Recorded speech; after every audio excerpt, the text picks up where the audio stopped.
चलो आज गीता का 5वां अध्याय समझते हैं, जिसका नाम है कर्म संन्यास योग। अर्थात अपना काम तो एकदम बढ़िया करना, लेकिन उसमें अपनी खुद की जिद, हेकड़ी, आग्रह नहीं रखना। हमारा कार्य बिल्कुल ठीक हो और सुंदर हो ऐसा तो करना, किंतु वो ऐसा ही हो वैसा न हो, उसका परिणाम ये निकले या फिर उससे हमें ये मिले वो नहीं मिले, इन विचारों से संन्यास यानी दूर हट जाना। ऐसे स्वार्थी विचारों को छोड़ देना। जो भी करे उसमें दो ही कारण हो। एक तो क्योंकि वह हमारा कर्तव्य है, मतलब हमें वो काम कर लेना चाहिए, और दूसरा ये कि उन कर्मों से हमें कुछ सीख प्राप्त होगी। हर कार्य का सबसे कीमती फल कोई चीज़ वस्तु नहीं, बल्कि उससे प्राप्त सीख, उसमें छिपा जो ज्ञान होता है।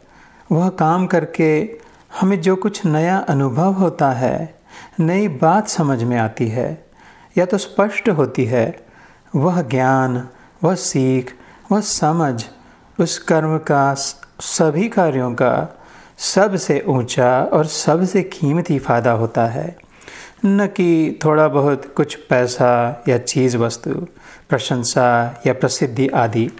यही मैंने अर्जुन से इस 5वें अध्याय में समझाया था, और इतनी ऊंची बात तुम्हें भी आज अच्छी तरह से समझ लेनी चाहिए।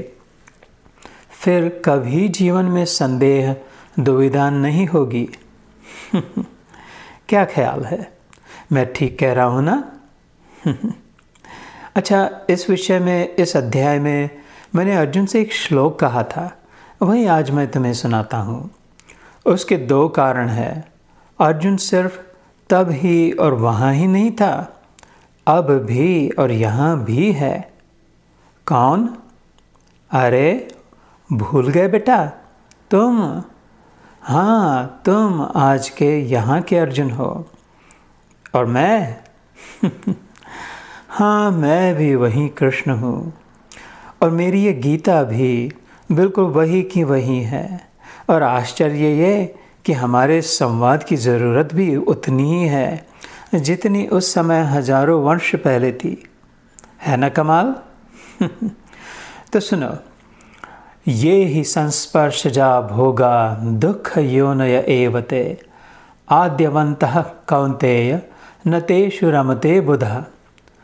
जो ये इंद्रिय तथा विषयों के संयोग से उत्पन्न होने वाले सब भोग है, यद्यपि विषयी पुरुषों को सुख रूप भासते हैं, तो भी दुख के ही हेतु है और आदि अंत वाले अर्थात अनित्य है।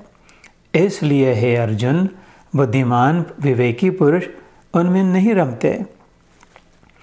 देखो, ये जो मिलना बिछड़ना, ये मिल गया वो छिन गया, ऐसा हुआ वैसा नहीं हुआ, इतना ही मिला उतना नहीं मिला, या फिर किसी ने तारीफ़ करी या निंदा करी, कुछ लिया अथवा दिया, ये सब बातें ना क्षणिक है।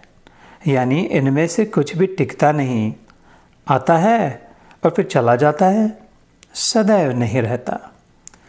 जैसे आकाश में बादल आते हैं और जाते हैं, चांद, सितारे, सूरज उगते हैं और ढल जाते हैं, तूफान, बरसात, बिजली, धूप, दिन रात, प्रकाश, अंधेरा, ये सब उस आकाश में आते रहते हैं और चले भी जाते हैं। इनमें से कुछ भी टिकता नहीं है ना। लेकिन आकाश आकाश भी मुझ कृष्ण की नाई ही मात्र वही का वही, उतना का उतना और वैसा का वैसा रहता है, एक साक्षी के समान। और सोचो, आकाश अगर उसमें अनुभव होने वाले इन सब बातों को अपना माने, उन्हें चिपक जाए, उन्हें छोड़े नहीं, उनसे कभी दूर न होना चाहे, तो उसे कितना दुख होगा, रोज दुख होगा। और ऐसे आकाश को तो हम बुद्ध भी कहेंगे, है ना? क्योंकि वह तो असल में इन समों से कितना बड़ा और पक्का है। ऐसे ही तुम भी बुद्ध न बनो। तुम विशाल और पक्के हो बच्चे। ये फ़ोन, गाड़ी, खाना पीना, इन छोटी छोटी बातों से न तो चिपको और न ही इन्हें छोड़ना पड़े तो कुछ दुख मनाओ, क्योंकि ये भी क्षणिक है, आते जाते हैं, बनते बिगड़ते रहते हैं।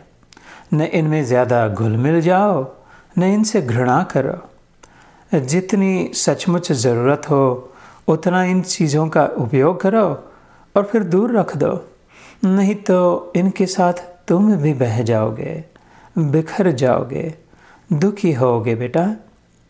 बेवजह इन सारी बातों को विचार कर और समझ कर फिर हर कार्य को पूर्ण प्रयास के साथ पूरा करना और फिर वहाँ से हट जाना।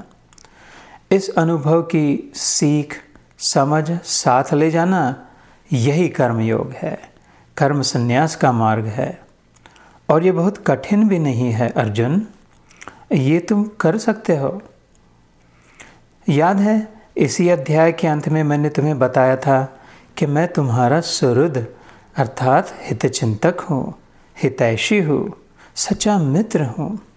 सच्चाई से तुम्हारे भलाई में जो है वही मैं चाहता हूँ, कहता हूँ और करता भी हूँ, क्योंकि मैं तुम्हारा हूँ और तुम मेरे हो। हाँ, यह कृष्ण तुम्हारा है और तुम कृष्ण के हो। फिर क्या डर, कैसी परेशानी। चलो मिलकर हंसते गाते खुशी से अपना कर्तव्य पूरा करते हैं।